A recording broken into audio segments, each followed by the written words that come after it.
C'était un jour d'hiver, sec et tranchant. Dans la salle d'audience 12B du tribunal de Valmer, le genre d'endroit où la lumière naturelle semble s'excuser d'entrer, un garçon de 14 ans s'assit au banc des accusés. Il s'appelait Nohan. Il portait l'uniforme de son collège public, les manches trop longues et les yeux trop graves pour son âge. Mais ce jour-là, le silence de cette pièce fut brisé par une phrase que personne n'était prêt à entendre. « Ce garçon n'a pas sa place ici. » Les mots claquèrent, lâchés avec mépris par l'inspecteur Lionel Rouchard, un policier décoré, un visage connu du quartier. Il se tourna vers la juge et ajouta « Ce type d'enfant finit toujours au même endroit, et ce n'est pas sur un banc d'école. » Tout le monde gela. Même la greffière détourna les yeux. La juge Émilie Varnier, 42 ans, mère d'un fils de l'âge de Nohan, ne leva pas les yeux immédiatement. Elle resta figée une seconde de trop, les doigts serrés sur un dossier beige. Parce que ce que l'inspecteur Rouchard ignorait, c'est qu'elle savait. Elle savait ce qu'il avait fait. Depuis 2 mois, la juge Varnier travaillait dans l'ombre. Elle rassemblait des pièces, des témoignages, des données que personne ne voulait voir, des chiffres, des rapports, des photos de blessures classées accidentelles. Et tout pointait vers le même homme, Rouchard. Elle savait que Nohan n'était pas son premier. Elle savait que quelque chose de sale se tramait dans le service des mineurs. Mais jusqu'ici, personne n'avait osé parler. Pas avant aujourd'hui. Et aujourd'hui, elle avait décidé qu'elle ne détournerait plus le regard. Le garçon, lui, ne disait rien. Il fixait le sol.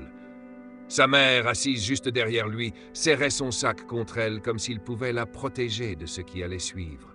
Dans les minutes qui suivirent, Rouchard fut appelé à la barre. Avec son assurance habituelle, il parla de comportements agressifs, de résistance à l'interpellation, de langage menaçant. Mais la juge Varnier l'interrompit brusquement. « Avez-vous votre rapport initial sur l'arrestation » Il hocha la tête. « Remettez-le-moi. » Immédiatement. Il hésita. 1/100 de seconde trop long. Elle remarqua ce petit temps mort. Et c'est là qu'elle sut. Il y avait quelque chose qu'il ne voulait pas montrer. Elle ouvrit le dossier. Ce n'était pas le même que celui qu'elle avait discrètement obtenu 2 semaines plus tôt par une source interne au commissariat. Ce rapport-ci était nettoyé, expurgé. Elle leva lentement les yeux vers Rouchard, et d'une voix froide, elle lança « Inspecteur, saviez-vous que j'ai reçu une copie du premier rapport transmis à l'IGPN avant qu'il soit révisé ?» Un silence glacé tomba sur la salle. Rouchard pâlit. Juste un instant. Mais c'était suffisant. Elle continua. Ce rapport mentionne que l'enfant n'a opposé aucune résistance, qu'il s'est présenté de lui-même à la sortie du collège, qu'il n'a jamais levé la voix. Un murmure monta dans la salle. La greffière arrêta de taper. Rouchard tenta de se défendre, balbutia. Il y a eu un malentendu. L'interne qui a rédigé cette version ne comprenait pas le protocole. Il a été sanctionné depuis. Mais la juge n'écoutait déjà plus. Elle regardait Nohan. Elle le regardait vraiment. Et ce qu'elle vit lui serra le cœur. Un enfant usé. Ce jour-là, la juge prit une décision qui changerait tout. Elle ferma doucement le dossier, inspira profondément, puis déclara d'une voix claire et posée « Le tribunal suspend cette audience jusqu'à nouvel ordre. En attendant, une enquête préliminaire pour falsification de rapports et usage de violences volontaires sur mineurs en situation de garde à vue est ouverte à l'encontre de l'inspecteur Lionel Rouchard. » La salle explosa. La mère de Nohan éclata en sanglots. Rouchard se leva brutalement, hurla que c'était une mascarade. Mais les agents de sécurité s'étaient déjà approchés. Et dans cette tempête, la juge Varnier resta droite, immobile. Parce qu'elle savait que ce qu'elle venait de faire était bien plus qu'un geste juridique. C'était un signal. Elle venait de briser le mur du silence. Et ce n'était que le début. Si tu es encore là, c'est que cette histoire t'a touché. Alors n'attends pas. Abonne-toi maintenant, active la cloche et laisse un like pour soutenir ce genre d'histoire vraie qui parle à tous. Ton soutien compte, et on continue l'histoire maintenant. Le lendemain matin, un vent glacial balayait le parvis du palais de justice de Valmer. La juge Émilie Varnier arriva plus tôt que d'habitude. Elle n'avait pas fermé l'œil de la nuit. Les images du garçon Nohan, les cris de Rouchard, les regards de panique dans la salle d'audience. Tout tournait en boucle dans sa tête. Elle savait ce qu'elle risquait. Depuis qu'elle avait suspendu l'audience et ordonné l'ouverture d'une enquête, ses collègues l'évitaient dans les couloirs. Des murmures fusaient quand elle passait, et un message anonyme avait été glissé sous sa porte cette nuit-là.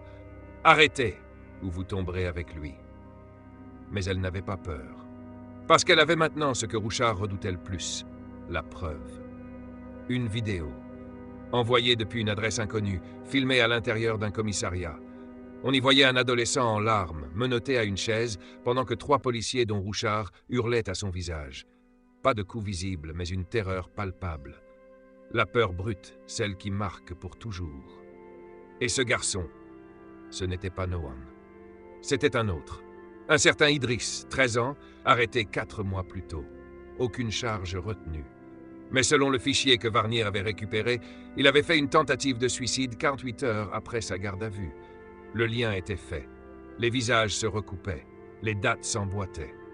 Ce matin-là, elle se rendit directement au bureau du procureur général.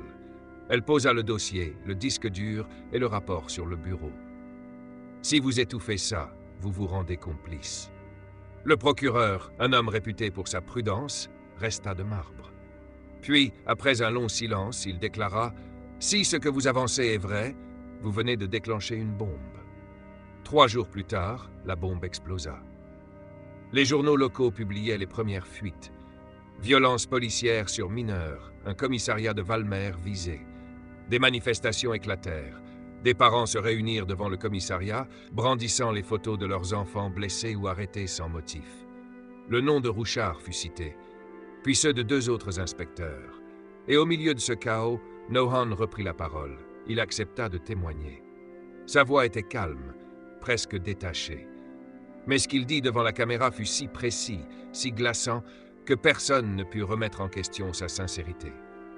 Quand ils m'ont enfermé, ils m'ont dit que je devais comprendre ce que c'était la vraie vie, qu'un gosse comme moi finirait jamais avocat ou ingénieur, qu'on allait me dresser.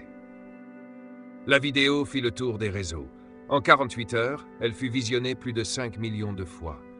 Et ce qui n'était au départ qu'un cas isolé devint un symbole. Une commission nationale fut saisie. Rouchard fut suspendu puis placé en garde à vue. Dans sa déposition, il tenta de minimiser, parla de protocole dur mais légal, de jeunes en perte de repères. Mais une perquisition à son domicile révéla des notes manuscrites, des listes de noms, de profils, des enfants fichés ciblés selon leur comportement ou leur apparence.